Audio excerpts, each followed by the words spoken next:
안녕하세요, 바이커즈랩 임성준 기자입니다. 오늘 들려드릴 이야기는 제가 연재로 시작했던 밀레니엄 슈퍼바이크 시리즈, 오늘은 3편입니다. 그럼 지금부터 한번 시작해 보도록 하겠습니다.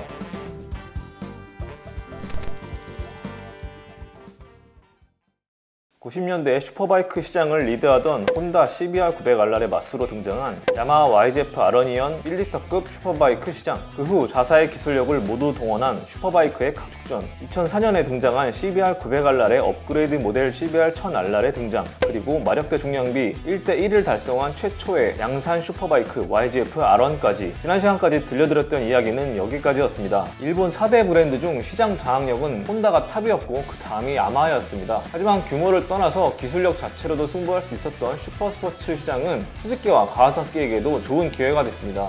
2004년 혼다와 야마하의 슈퍼바이크 경쟁에 성큼 뛰어든 것은 다름 아닌 가와사키였습니다. 가와사키는 모터사이클이 취미 사업인가 싶을 정도로 그룹 자체의 규모는 상당했습니다. 중공업 분야에서 이미 자리가 확고히 다져져 있어서 자금력은 물론이고 그를 이용한 기술 개발력도 이미 탑 클래스였습니다. 리터급 슈퍼바이크 시장 경쟁이 치열해지자 슈퍼바이크 포지션이었던 닌자 ZX9R로는 대응이 더 이상 어려워졌죠. 그렇다고 750급인 ZX7R은 이미 클래스가 많이 달라졌고요. 칼을 갈던 가와사키가 내놓은 것은 ZX10R이었습니다. 가와사키의 상징 컬러, 그린 컬러가 이렇게까지 섬뜩해 보인 적은 없었습니다. ZX10R은 같은 해에 등장했던 야마하의 YZF R1 신형 버전의 파워웨이트 레이시오, 그러니까 마력대 중량비가 1대1을 달성했던 172마력의 172kg, 이 기록을 가볍게 깬 것이 바로 가와사키였습니다. ZX10R의 최고 출력은 175마력, 건조 중량은 170kg이었습니다. 그 당시는 모든 중량 수치를 건조 중량 기준으로 표기했습니다. 그 편이 더 대단해 보이니까요. 아무튼 당시 기준으로는 매번 새로운 슈퍼바이크가 발표될 때마다 깜짝깜짝 놀랄 정도의 상징성을 가졌습니다.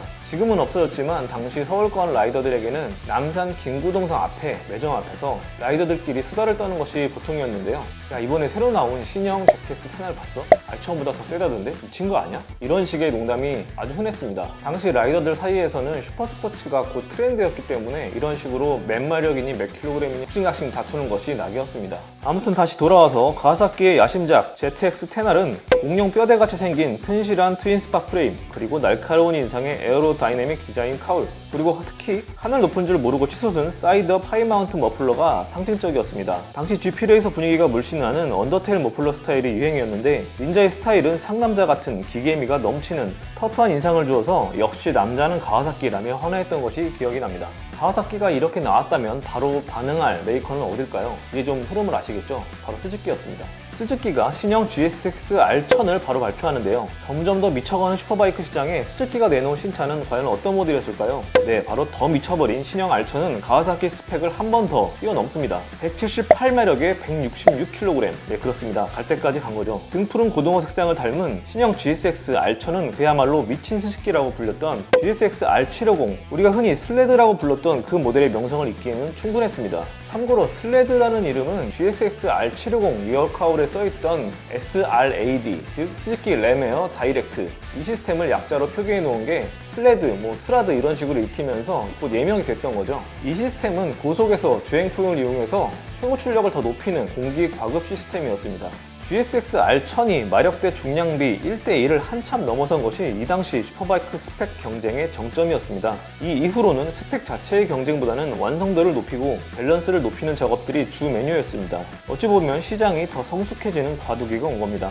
2006년에는 야마하가 YZF R1 SP라는 모델을 내놓습니다. 이 특별한 모델은 마르케시니 마그네슘 휠과 올린지 서스펜션을 기본 장비한 일제 바이크로는 찾아보기 힘든 팩토리 튜닝 사양이었기 때문에 주목을 많이 받았습니다.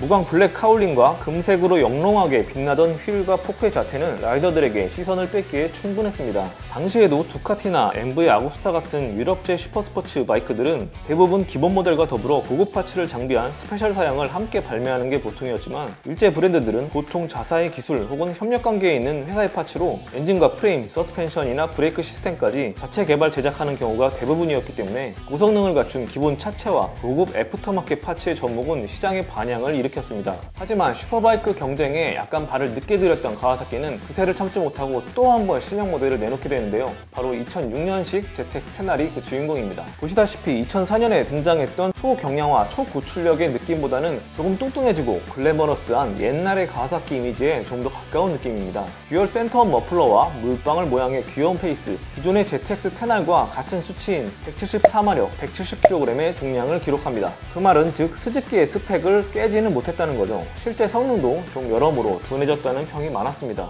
근데 이 시장에 3인자, 4인자였던 스즈키와 가와사키가 이렇게 대등한 대결을 펼치는 동안에 시장 1위, 2위를 석권했던 혼다 야마하가 좀 잠잠해진 것 같지 않나요? 이대로 가다가는 엔진과 타이어, 핸들만 남고는 다 사라져버리겠다는 초경량화 경쟁의 시대는 이제 막을 내리기 시작했습니다. 과도한 숫자 경쟁보다는 이제는 완성도를 더 높이는 경쟁이 시작됐는데요. 그 선봉에 있는 것도 역시 혼다와 야마하였습니다. 2007년에 업그레이드된 YZF R은 189마력, 177kg의 후덜덜한 스펙을 자랑하면서도 동시에 기존 야마하 엔진의 상징과도 같았던 제네시스 5밸브 시스템을 안정적이면서도 고출력을 뽑아냈는데 더 효율적인 4밸브 시스템으로 바꾸면서 출력을 크게 높이고 무게도 줄일 수 있게 됐습니다. 이건 바로 고집을 버리고 효율을 택한 결과였는데요. 덕분에 야마하 특유의 엔진음이 많이 바뀌기도 했습니다. 야마하 팬들은 이 시점에 엔진 특색이 옅어지고 평범해진 R의 변화를 탐탁치 않게 여기기도 했습니다. 반면 미들 클래스를 주도하던 YZF R6에 적용된 YCC-T 같은 전자제어 스로틀을 도입하고 디스크 브레이크에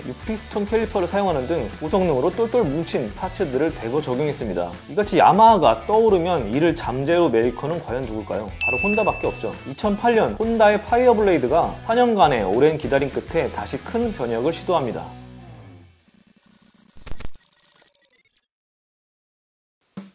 CBR900R의 명성을 이어온 파이어블레이드의 혼다, 과연 어떤 변화를 가졌을까요? 오늘은 여기까지만 들려드리겠습니다. 다음 시간에 이어서 더 쟁쟁해지고 치열해진 일본 4대 메이커의 슈퍼바이크 이야기 이어서 들려드리도록 하겠습니다. 지금까지 시청해주셔서 감사합니다. 바이커즈랩 임성진 기자였습니다.